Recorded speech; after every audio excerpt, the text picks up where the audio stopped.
Halo. Mikir dong. Cek, ya ampun. Lagi beres, Cek. Iya. Wah, baik banget, Pak Cek. Ini toleransinya tinggi banget. Iya, gue tinggal dekat sini. Oh, sekalian bantu-bantu ya, Cek ya? Iya, toleransi lah. Kan semua agama ngajarin yang baik. Bener, tidak Cek. ada yang nggak baik. Mana, Cek? Iya kan? Ngomong-ngomong, Cek, rumah lu di mana sih, Bang? Dekat sini? Dekat sini, kan bentar lagi ini Lebaran kan. Iya, Kita saling membantu lah, iya kan? Cek, tapi ini masjidnya bagus banget ya? Iya Tapi yang gue juga pernah lihat ya, masjid tua di Lombok juga bersih banget tuh, Cek. Iyalah, harus dijaga lah, harus tetap bagus. Iya, ini ada masjid tertua di Lombok. Namanya Masjid Kuno Bayan Balek. Ini adalah salah satu objek wisata religi di Lombok Utara yang sudah berdiri sejak abad ke-15. Tuh, bangunannya sudah sangat amat kuno sekali ya. Bangunan Masjid Kuno Bayan Balek ini masih dipertahankan keasliannya justru. Hingga kini, dan dindingnya masih terbuat dari bambu dan tumpukan jerami yang menjadi bagian atapnya. Lalu bagian lantai masjid ini ternyata masih beralaskan tanah. Nggak ada keramik atau lantai marmer mewah yang menghiasi lantainya. Tapi kalau kita ke sana tuh bersih banget. Pintu masjidnya tidak pernah dibuka tiap saat karena hanya pemuka-pemuka agama saja dari perwakilan tiap daerah yang boleh masuk ke dalam masjid. Hal ini dikarenakan bagian dalam masjid ini hanya mampu menampung 40 jamaah. Hal itu juga dilakukan untuk menghindari kecemburuan sosial dari umat muslim di Lombok. Oleh sebab itu, hanya pemuka agama saja yang boleh masuk untuk mewakili masyarakat dari daerah asalnya. Karena sangat dijaga banget ya. Jadi maksudnya sebenarnya kan masjid itu boleh dimasukin oleh siapapun, siapa saja gitu kan. Nah, maka itu gue kan nyapu-nyapu ini bentuk dari toleransi Iya. gue. Abis ini ke rumah gue ya. Kemana? Gue juga pengen lo toleransi sama rumah gue. Gue berangkat. Nah, kan lu ada mbak juga lu. Ya, mbak gue kan lagi mudik. Janganlah. Ayolah. Gue mau ke masjid lain nih, Ceh. Ayo, apa dong? Aduh. Lu mau kemana? Gue temenin deh. Gue mau ke masjid lain yang katanya ada permatanya. Oh ya, ada permatanya. Lo tau gak sih, Cek? Tahu lah gua. Di mana kok lu lebih Nah, tahu ada ya? masjid dengan dinding permata hijau. Enggak, gue pengen masjid yang ada permatanya. Gue bukannya mau ke permata hijau. Ini permata hijau Di dindingnya. permata hijau kan di sana, Itu jalan nama panjang. tempat, tapi ini masjid. Dinding-dindingnya ada pakai permata hijau. Oh, gue pikir Bukan nama itu maksud tempat. gue. Nah, Kalau permata masjid hijau ini gue bernama tahu. Syah Syarak. Oh. Ini adalah masjid sekaligus monumen pemakaman yang terletak di kota Shiraz, Iran. Oh, gue pikir di permata Nah, hijau. enggak, nah itu dindingnya doang pakai permata Oh, hijau. kalau diterjemahkan katanya dari namanya Syah Syarak ini berarti King of the Light.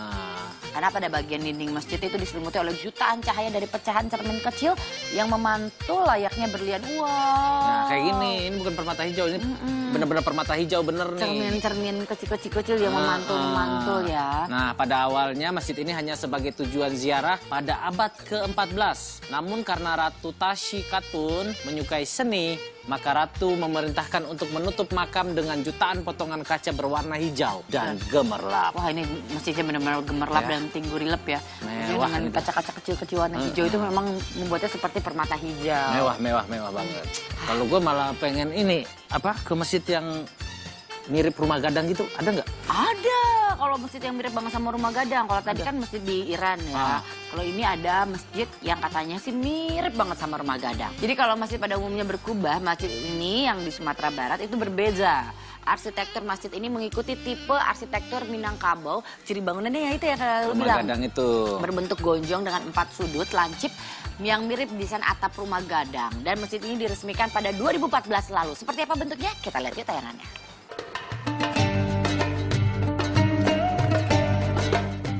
Jika biasanya atap masjid identik dengan berkubah, namun tidak dengan Masjid Raya Sumatera Barat ini.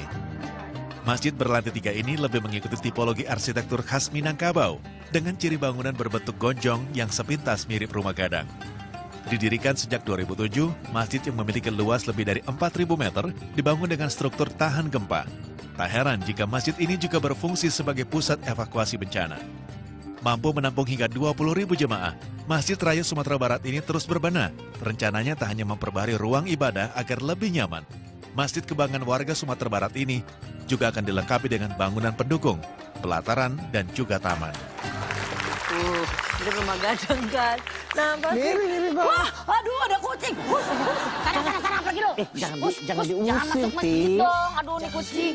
Diusir. Diusir aja nih. Aduh, jangan udah dibersihin nih sama Pak Aceh nih.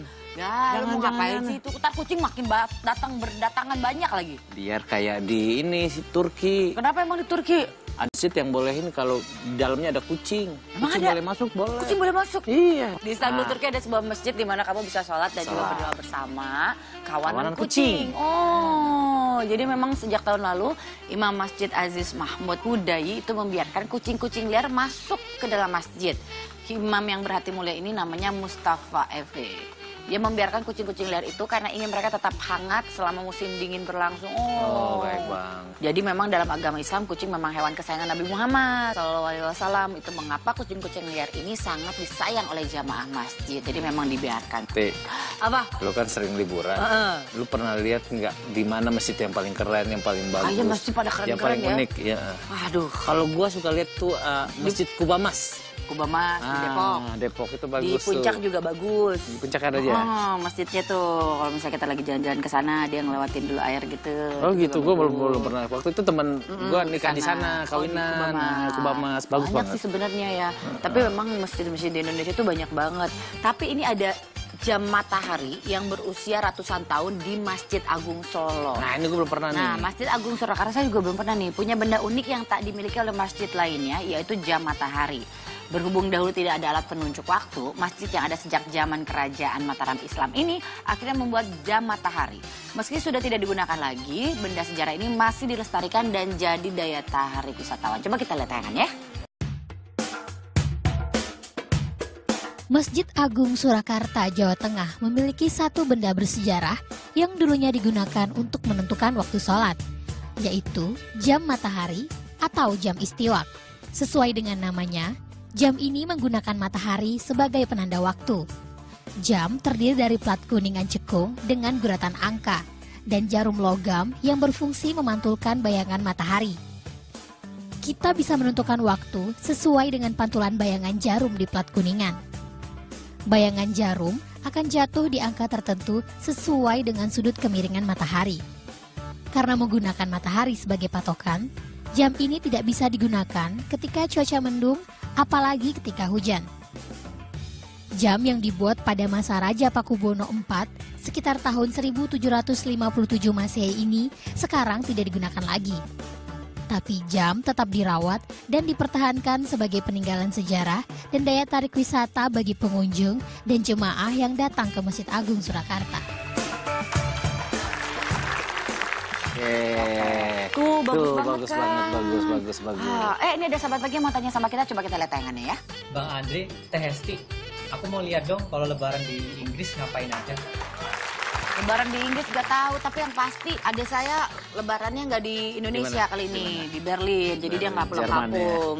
Di Eropa mungkin saya tahu ya. Tapi kayaknya ada sahabat pagi juga mungkin yang mau kasih lihat suasana ketika berlebaran di Inggris. Coba nanti ya setelah yang satu ini tetap di pagi-pagi. Semangat!